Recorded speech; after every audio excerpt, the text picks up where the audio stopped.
ಮನೆ ಕೆಲಸವನ್ನು ಮಾಡಿ ಮಾಡಿ ಮಾಡಿ ಬೇಸತ್ತ ಒಬ್ಬ ಹೆಣ್ಣುಮಗಳು ಈ ರೀತಿಯಾಗಿ ಪ್ರಶ್ನೆಯನ್ನು ಮಾಡಿದ್ದಾಳೆ. ಅಡಿಗೆ ಪಾತ್ರೆ, ದೇವರ ಪಾತ್ರೆ, ಮುಸುರೆ ಪಾತ್ರೆ, ಎಂಜಲು ಪಾತ್ರೆ ಅಂತ ಈ ರೀತಿಯಾಗಿ ಬೇರೆ ಬೇರೆ ತೊಳಿತಾ ಇರ್ತೇವೆ. ಹೀಗೆ ಬೇರೆ ಬೇರೆ ತೊಳೆಯೋದಕ್ಕಿಂತ ಎಲ್ಲವನ್ನೂ ಕೂಡ ಒಟ್ಟಿಗೆ ಸೇರಿಸಿಕೊಂಡು ಒಂದೇ ಕಡೆಗೆ ಆ ಎಲ್ಲ ಪಾತ್ರೆಗಳನ್ನು ಸ್ವಚ್ಛ ಮಾಡಬಹುದಲ್ಲ, ಮಾಡಿದ್ರೆ ತಪ್ಪೇನು, ಯಾಕೆ ಮಾಡಬಾರದು ಅಂತ ಪ್ರಶ್ನೆಯನ್ನು ಕೇಳಿದ್ದಾರೆ. ಅದಕ್ಕೆ ಈ ರೀತಿಯಾಗಿ ಉತ್ತರವನ್ನು ನಾವು ತಿಳಿಯಬೇಕು. ಸರ್ವಥಾ ಹೀಗೆ ಮಾಡುವಂತೆ ಇಲ್ಲ. ಎಲ್ಲವನ್ನು ಸೇರಿಸಿ ಒಟ್ಟಿಗೆ ನಾವು ತೊಳಿತೇವೆ ಅಂತಂದರೆ ಶಾಸ್ತ್ರ ಅದನ್ನು ನಿಷೇಧ ಮಾಡಿದೆ. ವೃದ್ಧ ಹಾರಿತ ಸ್ಮೃತಿಯಲ್ಲಿ ಇದರ ಬಗ್ಗೆ ವಿಸ್ತಾರವಾಗಿರತಕ್ಕಂತಹ ಮಾತುಗಳು ಬಂದಿವೆ.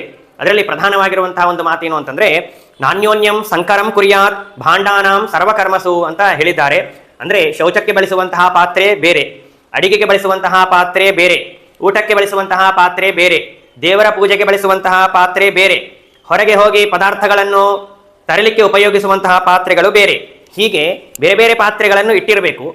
ಆ ಪಾತ್ರೆಗಳಿಗೆ ಪರಸ್ಪರ ಸಂಬಂಧವೂ ಕೂಡ ಆಗಬಾರದು, ಸಂಪರ್ಕವೂ ಕೂಡ ಆಗಬಾರದು ಅಂತ ಹೇಳಿದ್ದಾರೆ.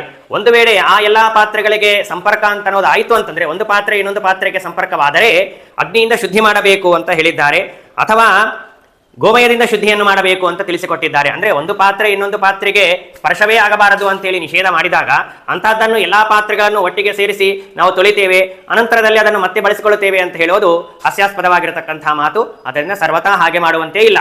ಅದರಿಂದ ಪ್ರತ್ಯೇಕವಾಗಿ ತೊಳೆಯಬೇಕು, ಪ್ರತ್ಯೇಕವಾಗಿ ಇಡಬೇಕು, ಪ್ರತ್ಯೇಕವಾಗಿ ಆಯಾ ಪಾತ್ರೆಗಳನ್ನು ಆಯಾ ಕೆಲಸಗಳಿಗೆ ಮಾತ್ರ ಬಳಸಬೇಕು ಅಂತ ಅನ್ನೋದನ್ನು ತಿಳಿಯಬೇಕು.